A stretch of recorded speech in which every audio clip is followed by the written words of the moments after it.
I'm Becky. Hey, have you ever wondered how to paint skies in landscapes with watercolors?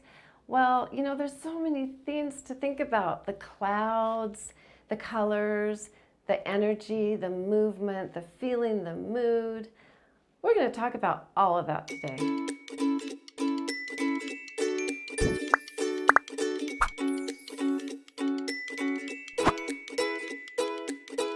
Okay, so let's talk about the skies. The skies are so exciting because skies change from minute to minute, even second to second sometimes. Skies can be stormy, they can be clear blue, they can be sunset skies, they can be skies with a lot of movement and clouds moving. So skies can really add a tremendous amount to any landscape painting. Let's look at some of the skies I've painted and how different they are. So this is a sky that is a sunset sky and it's all yellow, right? Here's a sky that's blue but definitely has some soft clouds, and I left some white clouds there with hard lines. This sky is more of a stormy sky. It's got lots of colors in the clouds. It's got some white in the clouds there, and it definitely is moving in behind a backdrop of a calm sky. Now let's take a look at how we can create a couple skies. Okay, so I'm just going to whip out a little sky for you to show you how you can do it. First thing is to draw some clouds. Now, you don't want to draw clouds that look like cotton balls. That would be bad. You want to draw interesting clouds and make them bigger on top and smaller near the horizon line, which is where the sky meets the ground. And spread it out a little bit, kind of, make it interesting. Okay, so here are my clouds.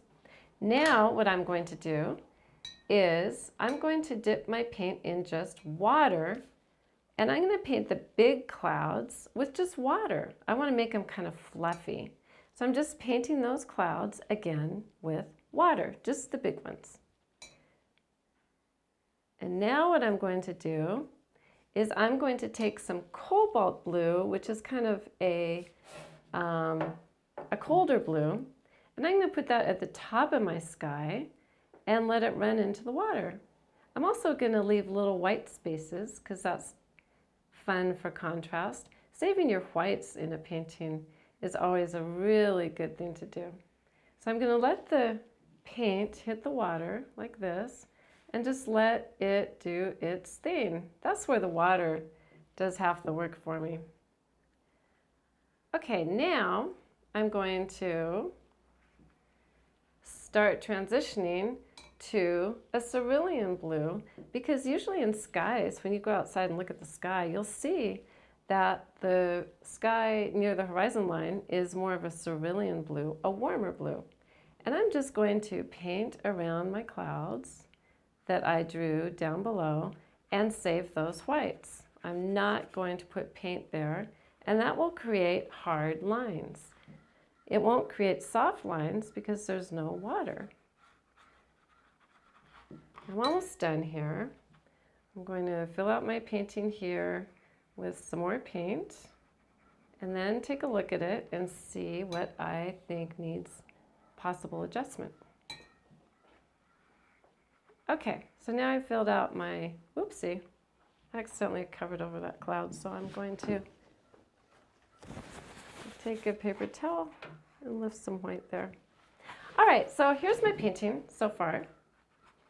And the sky has a lot of movement, a lot of different colors, but I think I might want to enhance it just a little bit by adding a tiny bit of pink and see what happens there. And that'll make it a little bit more colorful and interesting. If I was painting a stormy sky, I would probably add a little gray or Payne's gray. There we go.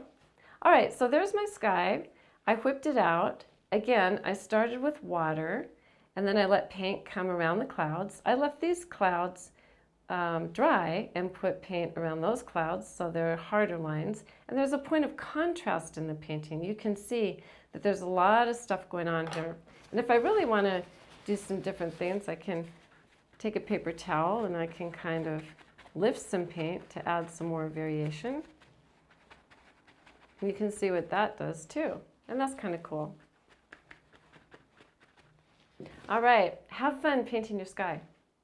So I hope you learned something about painting skies and seeing me paint a sky and learning the techniques of using water and having, some soft clouds and hard clouds and achieving those by saving your whites. We learned a lot and there's a lot more to learn. So please check out our link below, which has a description to our website, brushofgenius.com, where we have a lot more materials. And leave a comment. Let me know how it's going with your skies, and I'd love to respond. So have fun painting your skies, and be sure to always say yes to art.